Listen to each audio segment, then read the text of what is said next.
Our story is entitled How Kathy Caught the Train. Kathy lived 10 kilometers from church, 10 long and hilly kilometers. She played the piano for the youth group and had to be present at every meeting as well as at every choir practice.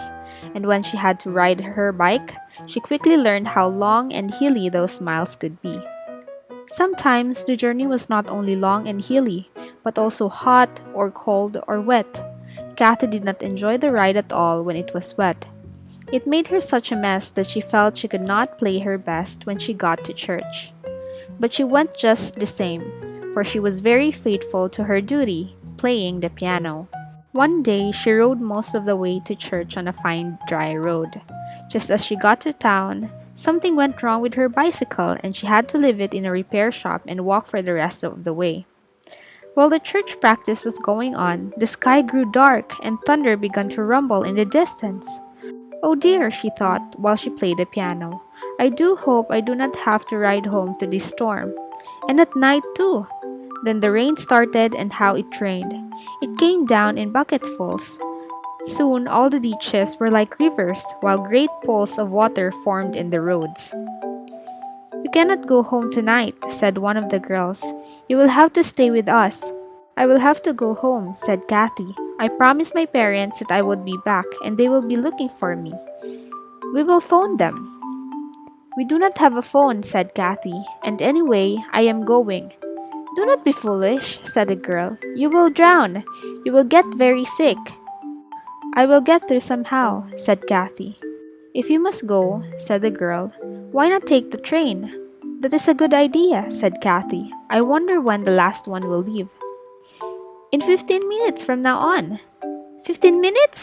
And she had to get her bicycle from the repair shop, ride it to the station, and buy her ticket. It seemed impossible, but she made up her mind to try. Is my bicycle ready? She asked breathlessly. Ready? Asked the man. I am sorry, miss, but we have been so busy. Really? I must have it now. Well, it will be another 10 minutes, I am afraid. But I do not have 10 minutes, said Kathy boldly. I have got to catch a train and it goes in 5 minutes from now on. Oh, please, do hurry, quickly. The old man turned to the bicycle and went on with his job just as though nothing in the world was the matter.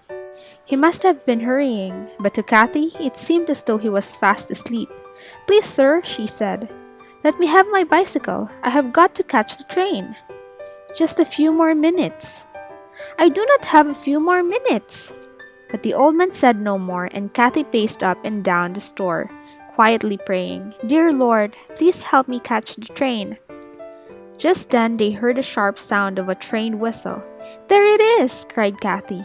Yes, there it is, said the old man, and it will wait a few minutes more at the station. There was nothing Kathy could do but to wait, and she waited. 5 minutes. They seemed like hours.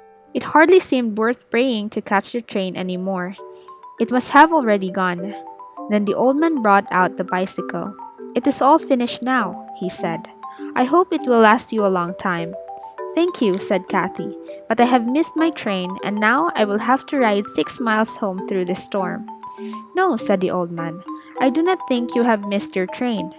Anyway, you could ride down past the station and see. Just then the train whistle blew again. I told you so, he said. It is still there. Maybe you will make it yet.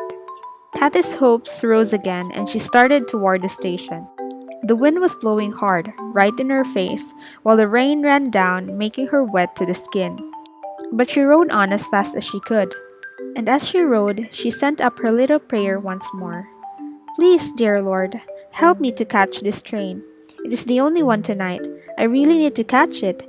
I really do. I came out to help you. Now, please help me to get home.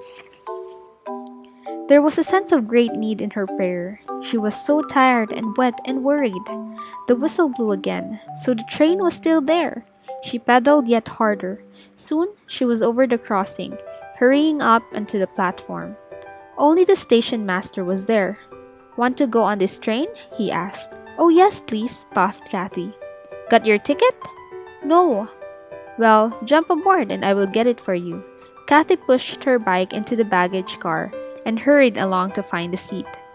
Already the train was beginning to move. Somebody opened a door for her and pulled her in. She had just made it. How kind God had been to her. When the conductor came through the train later, he stopped and spoke to Kathy. "There is something I cannot understand," he said rather crossly.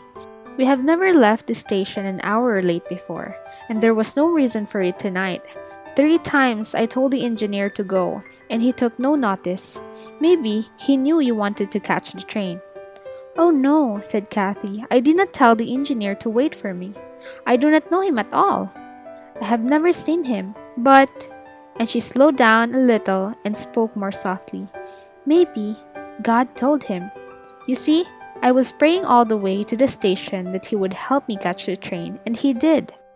The conductor went on his way wondering what sort of girl this was who asked God to help her catch trains.